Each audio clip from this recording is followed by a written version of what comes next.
नमस्कार, मैं हूं निकिता और आप देख रहे हैं सत्य हिंदी। एक नजर डालते हैं अब तक की सुर्खियों पर। पूर्व प्रधानमंत्री एच.डी. देवेगौड़ा के पोते और पूर्व सांसद प्रज्वल रेवन्ना को बलात्कार के एक मामले में उम्र कैद और 11 लाख रुपए जुर्माने की सजा सुनाई गई है।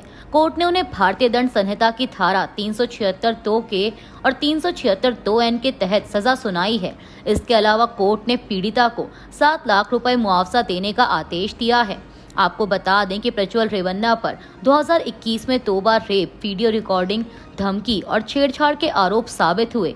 मीडिया रिपोर्ट्स के मुताबिक फॉरेंसिक रिपोर्ट से पुष्टि हुई है कि वीडियो में प्रज्वल रेवन्ना हैं। बिहार विधानसभा में नेता प्रतिपक्ष तेजस्वी यादव ने चुनाव आयोग पर एक और आरोप लगाते हुए कहा है कि मतदाता सूची के विशेष गहन पुनरीक्षण यानी SIR के दौरान हर विधानसभा क्षेत्र से औसतन 25 से 30 हजार वोट काटे गए हैं। एक्स पर एक लंबा चौड़ा पोस्ट करते हुए तेजस्वी ने दावा किया कि अब तक करीब 65 लाख वोट हटाए जा चुके हैं, फिर भी नई ड्राफ्ट लिस्ट में पारदर्शिता नहीं है। उन्होंने कहा कि लिस्ट में ना तो बूथ का नाम है, न वोटर का पता और ना ही EPIC नंबर, जिससे यह पता चल सके कि कौन मृत है, कौन स्थानांतरित या किसका नाम क्यों हटा। तेजस्वी का आरोप है कि चुनाव आयोग जानबूझकर गड़बड़ी कर रहा है और राजनीतिक दलों को सच्चाई जांचने से रोक रहा है। उनका कहना है कि अगर मंशा साफ होती तो पूरी सूची बूथ वाइज जारी की जाती। RJD नेता और बिहार के पूर्व उप मुख्यमंत्री तेजस्वी यादव ने दावा किया है कि स्पेशल इंटेंसिव रिवीजन यानी SIR के बाद जारी वोटर लिस्ट में उनका नाम नहीं है।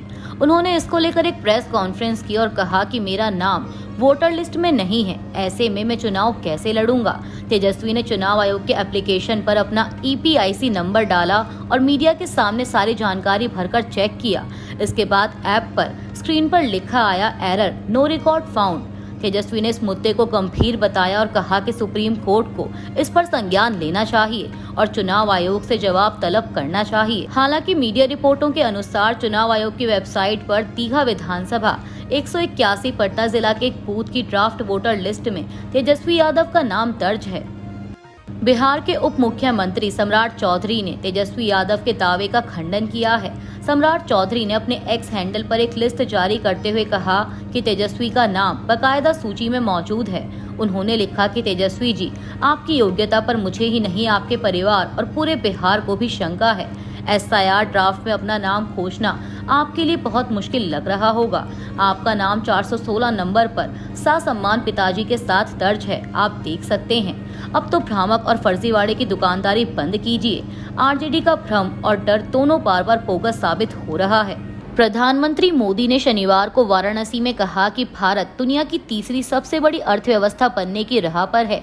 उन्होंने वैश्विक अस्थिरता के बीच देश को अपनी आर्थिक प्राथमिकताओं के प्रति सजग रहने की जरूरत बताई। बता दें कि प्रधानमंत्री मोदी का यह बयान ऐसे समय आया है जब अमेरिकी राष्ट्रपति डोनाल्ड ट्रंप ने भारत को मृत अर्थव्यवस्था कहकर आलोचना की और भारतीय वस्तुओं पर भारी टैरिफ की घोषणा की है। शनिवार को अपने संसदीय क्षेत्र वाराणसी में एक जनसभा को संबोधित करते हुए PM मोदी ने कहा कि जैसा कि हम आर्थिक प्रगति की बात करते हैं, मैं आपका ध्यान वर्तमान वैश्विक परिदृश्य की ओर आकर्षित करना चाहता हूं। PDP प्रमुख महबूबा मुफ्ती ने कहा है कि कश्मीरी पंडितों के लिए अगर घाटी में 2 विधानसभा सीटें आरक्षित की जाती तो यह उनके पुनर्वास से पहले सबसे बड़ा विश्वास बहाली कदम होता। PDP अध्यक्ष ने आरोप लगाया कि वार्षिक अमरनाथ यात्रा का सैन्यीकरण कर दिया गया है और किसी को भी तीर्थयात्रियों के पास जाने की अनुमति नहीं है। मुफ्ती ने पत्रकारों से बात करते हुए कहा कि मेरा मानना है कि कश्मीरी पंडितों की वापसी के लिए सबसे बड़ा विश्वास बहाली उपाय यह होता कि समुदाय के 2 सदस्यों को मनोनीत करने की बजाय घाटी में उनके लिए 2 विधानसभा सीटें आरक्षित कर दी जाती। ईरान के राष्ट्रपति मसूद पेजेश्कियान 2 दिन के आधिकारिक दौरे पर पाकिस्तान जा रहे हैं। यह दौरा प्रधानमंत्री शहबाज शरीफ के निमंत्रण पर हो रहा है। मीडिया रिपोर्ट्स के मुताबिक तेहरान से रवाना होते समय पेजेश्कियान ने इसराइल के साथ हाल ही में हुए 12 दिन के संघर्ष में पाकिस्तान के रुख की सराहना की। उन्होंने कहा कि पाकिस्तान ने ईरान की संप्रभुता और जनता का समर्थन करते हुए हमले की खुलकर निंदा की, जो कि सराहनीय है। यह दौरा ऐसे वक्त में हो रहा है जब माना जा रहा है कि पाकिस्तान अमेरिका और ईरान के बीच परोक्ष संपर्क को आसान बनाने में चुपचाप लेकिन अहम भूमिका निभा रहा है।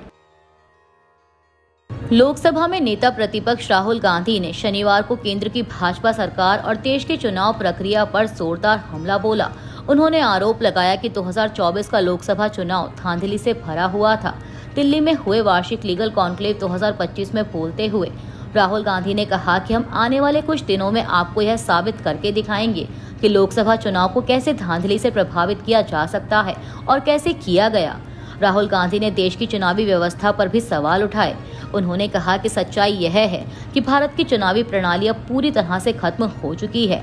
आज जो भारत के प्रधानमंत्री हैं, उनकी जीत बहुत ही मामूली बहुमत से हुई है।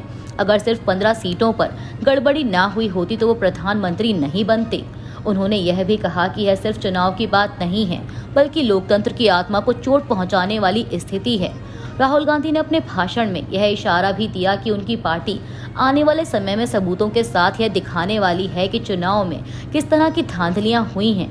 राहुल गांधी का दावा है कि उनके पास चुनाव में गड़बड़ी से संबंधित सबूत हैं। उन्होंने कहा कि जब हम यह आंकड़े जारी करेंगे तो चुनाव प्रणाली में जो झटका लगेगा वह आप देखेंगे।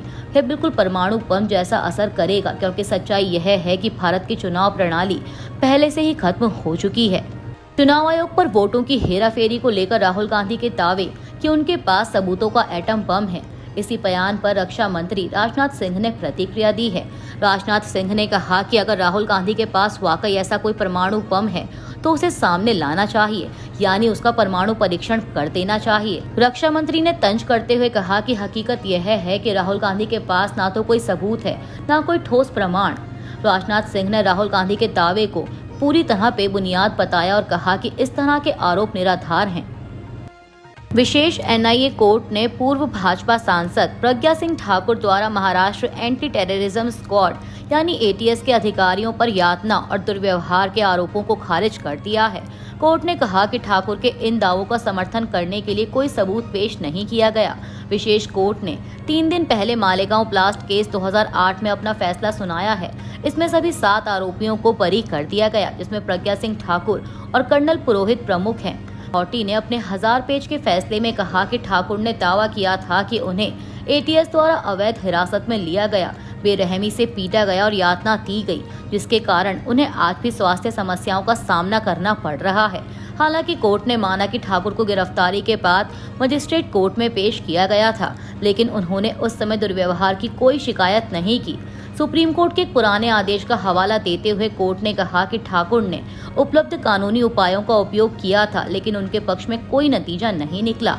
कोर्ट ने यह भी नोट किया कि ठाकुर के वकील ने तर्क दिया था कि सुप्रीम कोर्ट का फैसला गवाहों के बयानों से पहले का था और नए सबूतों पर विचार किया जाना चाहिए, लेकिन जज ने कहा कि मेरे संज्ञान में कोई सबूत नहीं लाया गया, इसलिए मैं इन दावों को स्वीकार करने के लिए इच्छुक नहीं हूँ। छत्तीसगढ़ के दुर्ग में गिरफ्तार 2 ननों और एक आदिवासी युवक को धर्मांतरण और मानव तस्करी के आरोपों में जमानत मिल गई है। यह जमानत एनआईए की एक विशेष अदालत ने दी। इससे पहले शुक्रवार को बिलासपुर की एनआईए कोर्ट में सुनवाई हुई थी, जहां फैसला सुरक्षित रख लिया गया था। बचाव पक्ष के वकील अमृतो दास ने कहा कि ननों के खिलाफ कोई ठोस सबूत नहीं मिले और उन्हें बेवजह निशाना बनाया गया।